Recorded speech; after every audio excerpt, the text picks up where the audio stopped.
Who came up with the Rigzy nickname then? I've had it for years. I think it was Billy V. Was it? Yeah, a long time ago. I think it was one of our first trips that we went on, and back then I was about 15 kilograms lighter, so everyone just went with that. It's not a bad one, is it? No, of all things considered, yeah. So there's worse names. yeah, exactly. Rigzy. Yeah. That's all right. We were speaking to Phil Morrow earlier, and he was saying how he puts players into three categories. He has the development category, the performance category, and the legacy category. And development would probably be, I don't know, someone who's just coming through your Billy Seller or your Pollock. Legacy is your Jamie George. I won't say it to his face, but where they're a bit more managed. And then he was talking about the kind of performance guys, the guys who are in their prime, in their peak of sports science world. And he was talking about you as being that sort of epitome of the... Oh, that's very nice of him. Well, it's about the nicest thing he's ever said. If he would never say it to my face. I think just the way the game's played in the position that I play, it's become that much more important. Looking after yourself, working hard physically on the training field, but then also knowing when enough's enough.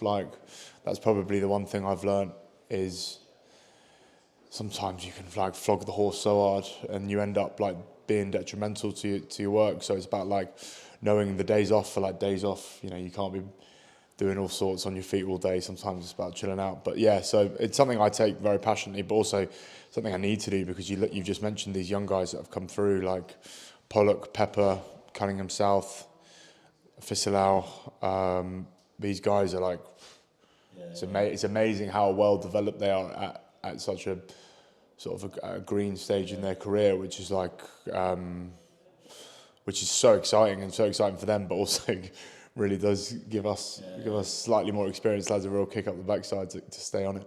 How do you track it? How do you track those metrics? Well, we have training sessions like today where, for want of a better word, it's like a bit of a flogging, and you check your meters, you check your high speed running, stuff like that, and then also there's tangible stuff like the weights that you're lifting, the scores that you're setting, speeds that you're running. Yeah.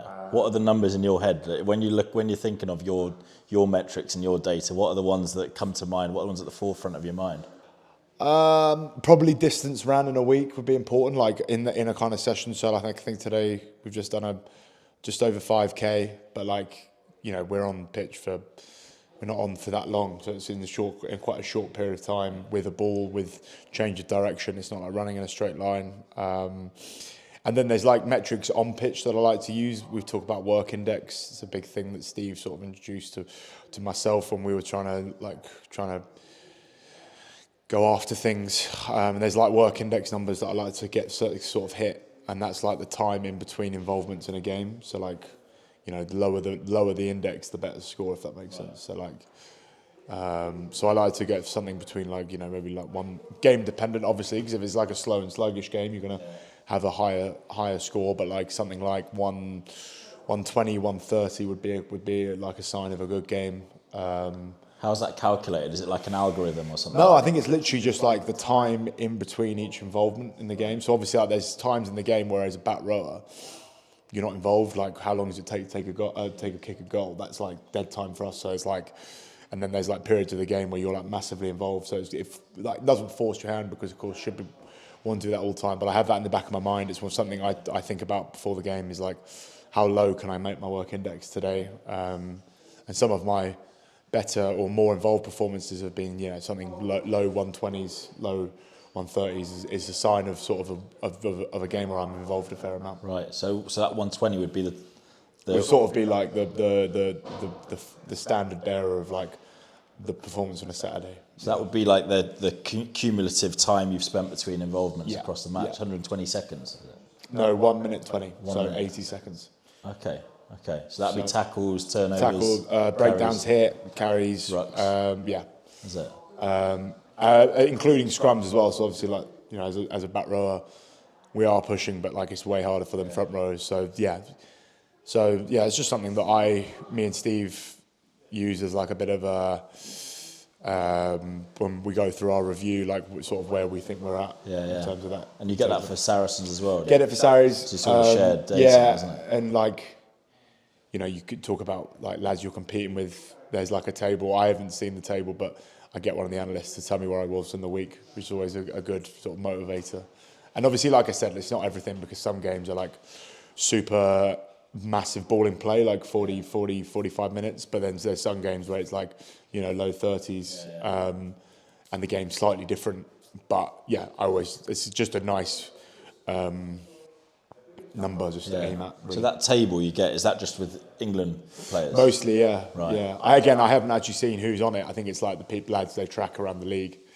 But yeah, it's nice to know sort of where you're ranking and how you're tracking with those boys. So if you were to look at the other back row, like your rival back rows around the world, obviously, you know, Springboks, All Blacks, whoever, who are the ones who you see as good at that index? We don't know their index, but wow, there'd be some good ones. Surveyor, Steph Tatoy, Khaleesi,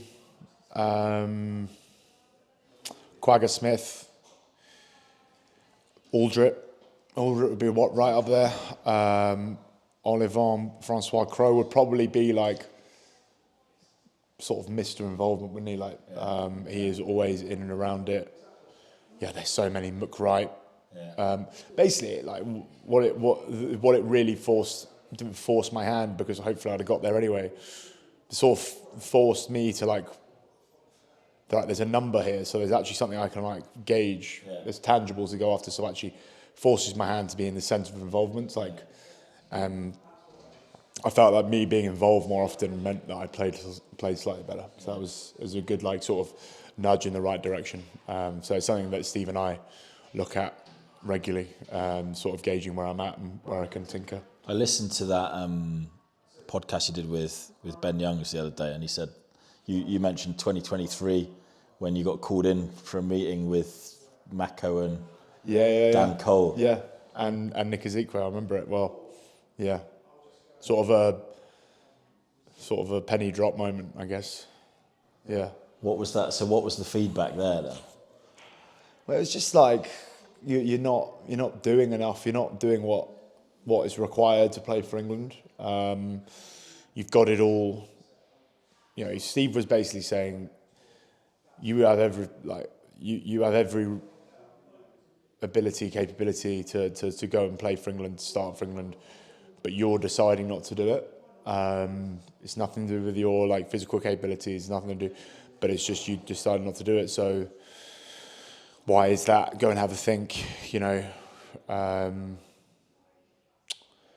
you know that was like, you know, if I was to sort of put a timeline on my career, that would be right. That'd be a big moment in my career. What was it you were or weren't doing on the pitch then?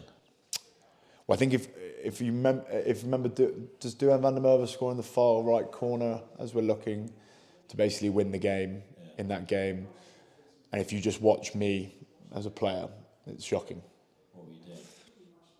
For want of a better word, nothing. But thinking I was doing everything, like walking, standing still, going places where it'd be like, you know, easy for me to like, you know, I'm basically saying I'm going to look after myself and run to the short side when actually there's no one to defend, when actually I should be running open, trying to tackle Finn Russell rather than connecting with the boys to leave them hamstrung.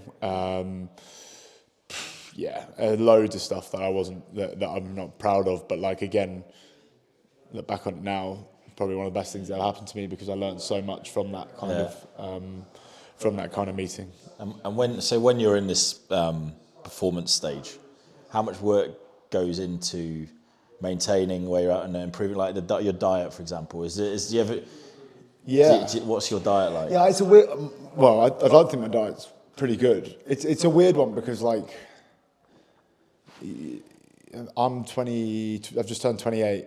And I should be in like the prime of my career, and I still feel like I'm like nowhere near as good as I could be. And yeah, there's some stuff off the pitch I can definitely improve on. But like when it's almost hard to like do all these like crazy scores and like in the gym and do all the when you're playing loads. Like that's probably the first thing that like drops off, and it's probably the hardest thing to keep going. When you're playing 30 games a year, walking in on a Monday morning, expecting to squat 180, 190, 200 is a hard thing to do, but you have to do it because it's the consistency. And I think that would be like sort of, what is the key to perceived success in terms of, sustainability, consistency is consistency on and off the pitch. Find something that you find works for you and crack on with it. Like I'm a massive sauna and ice fan. I sauna and ice pretty much every day. Do you have one at home? I don't have one at home, but I have a membership at quite a nice place in Marylebone, which forces me to go because it's a pleasant experience. So I just like it, and like you just find something that works and you stick to it. Yeah. My food shop is so boring. There's so much chicken breast. There's so much fruit and yogurt and like not nothing. And then my missus is saying, "Oh, we could cook this." I'm saying, "Oh, I just have chicken and veg," and like it's dull, but like I've sort of found something that works for me, so that I feel ready to go come the weekend.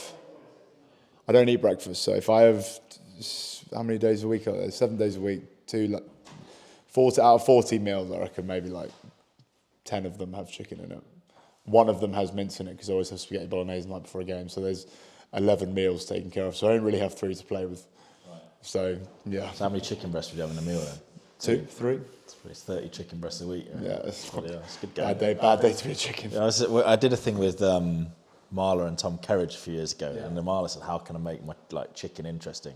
And he said this pot of that chili flakes. Yeah. Just whack that on it. He said that's the way to. Well, I also I like thighs as well. I love thighs. Like it's nice substitution, but yeah, just like I said, you just find something that works, and that's sort of like the development period, isn't it? Like you're talking about your Henrys and those guys. Like he probably has now found a formula, but it takes a while for him to find out. And you're living in an academy house or you don't have loads of funds to go and shop at places that are nice to get what you want. So there are things that block you, but that's part of the journey, I guess. So do you go out to nice restaurants, stuff like that? I try to, as and when, but the sacrifices. What are the sacrifices? Yeah, well, you talk about that. You talk about sacrifices, days off are pretty dull. Days off after games. You might treat yourself to a couple of pints after a game, but you're not doing 2, 3, 4 in the morning, which at least you shouldn't be. Did you used to back in the day? Oh yeah, I used to play golf. I used to play 18 holes, walk 18 holes with Scott Berger the day before I played matches back in the day for Sarries. The more I think about that, the more I just think that it's just completely nuts. And it actually probably transferred into my rugby for a spell. So if you do have a treat restaurant in London, where would you go? I like to go to a restaurant called Straker's in Notting Hill. They do the best flatbreads, unbelievable flatbread. If I had to recommend one, they do one with mussels and langoustines. Oh, it's unbelievable. Flatbread with mussels? Yeah, it's really good. Would recommend it. Really? Yeah, big fan of that restaurant, and it's just around the corner, so it's nice. Yeah. So you spend a lot of time working with the data guys and stuff like that. And look, are you interested in that? Yeah, I am interested in that. I think I love Steve has some amazing access to data in terms of if you do this, you've got X amount of chance of winning the game, etc., etc. Stats are what you make of it. I've just found it's a really easy way of deciding whether I played well or not. In my review and preview, I talk about one of the big things I talk about. Certainly playing for England is can I make 20 carries in a game? That's a challenge.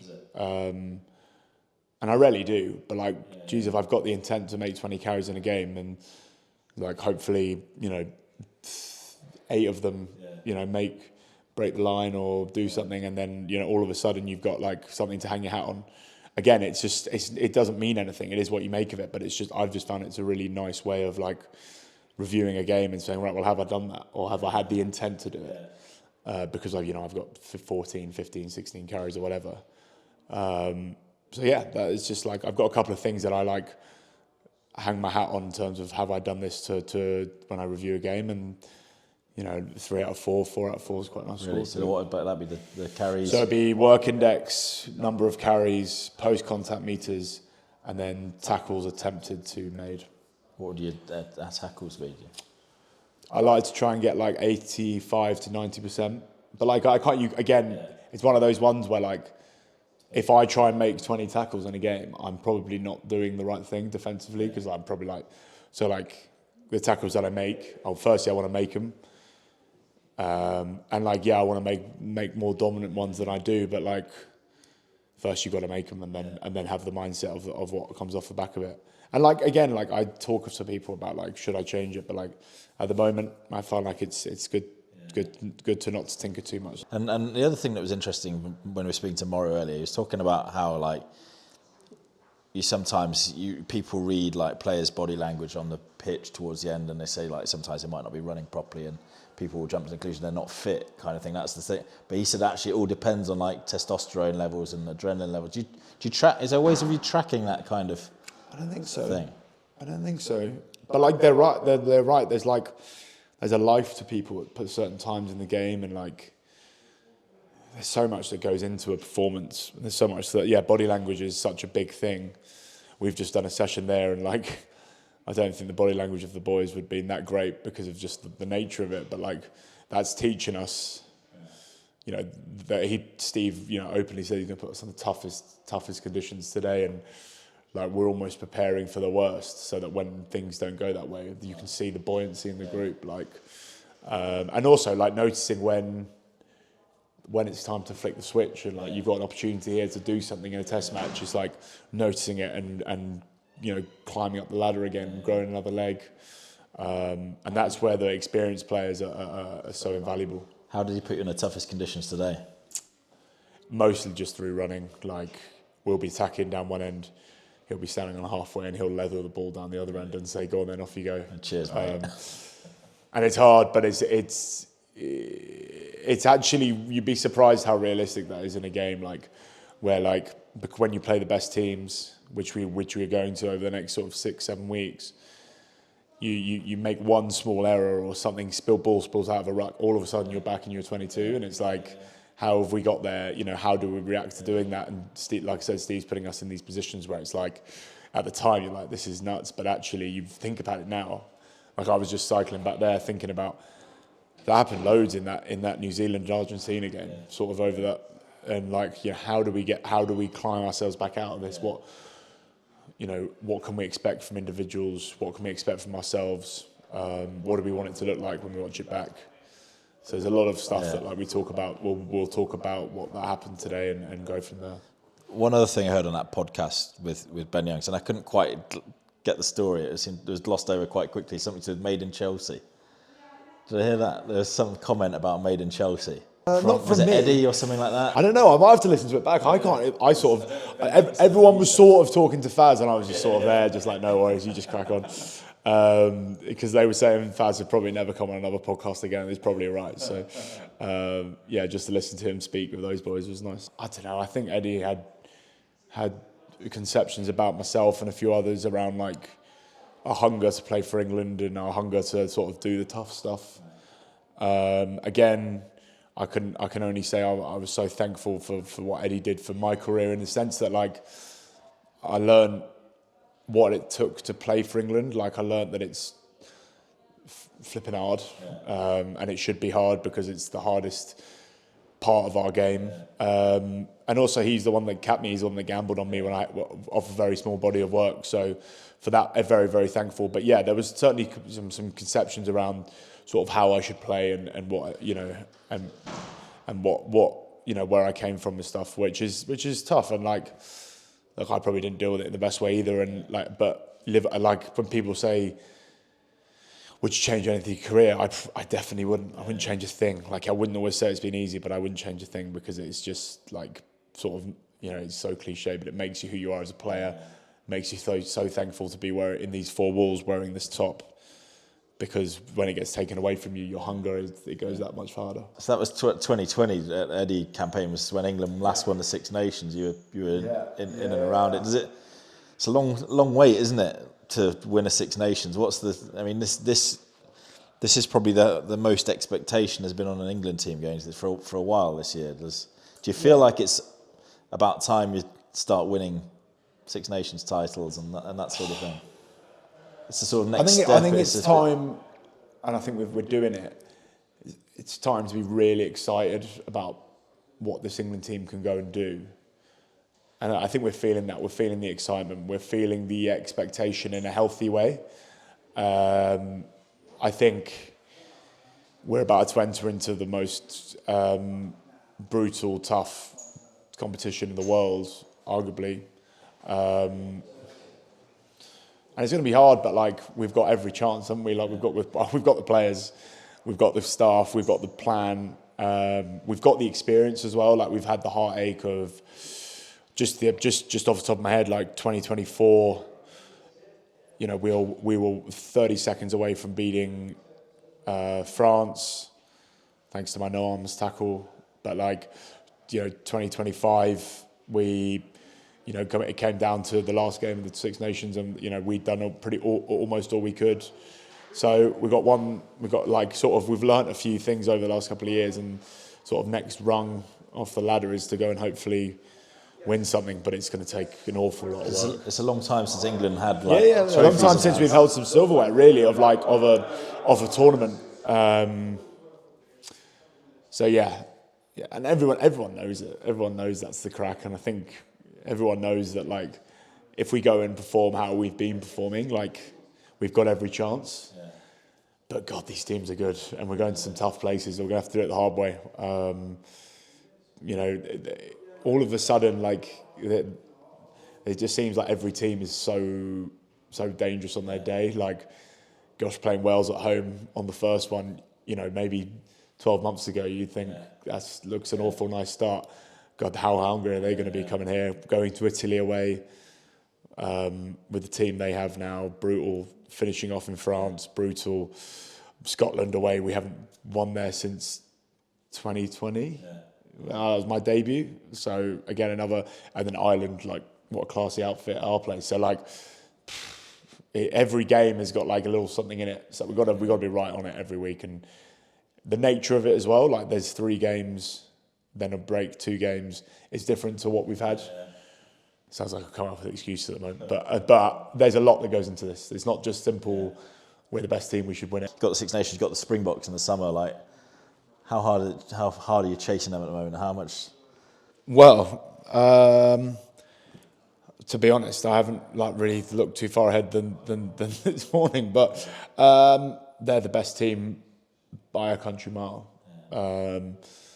They're the sort of the market leaders. They are setting the standard in terms of everything. And yeah, we have again like so much to look forward to, and that will be sort of another one to look forward to, and going there and playing there at this park in Johannesburg. Yeah. It's as big as it gets, isn't it? There, so that could be really, really cool. Cool. Just want to do a quick social. Then I'll just grab my phone. 2 little social games. You do them with everyone now. I'll do it here. So one of them is build a player. Okay. So ball carrying. Tom Willis. Tackling. Sam Underhill. Strength. Ellis Genge. Speed. Ooh, speed. Bielbury. Game IQ. Owen Farrell. Personality. I'm not going to say Pollock just because everyone says it. I think Jamie George is a legend of the game in that regard. And the other one, winner stays on. A few number 8 legends. Okay. Sergio Parise or Toby Faletau? Faletau. Toby Faletau or Louis Picamol?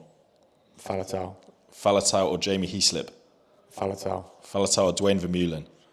Dwayne Vermeulen. Dwayne Vermeulen or Ardy Surveyor? Oh, Dwayne Vermeulen, just. Dwayne Vermeulen or Gregory Aldred? Vermeulen.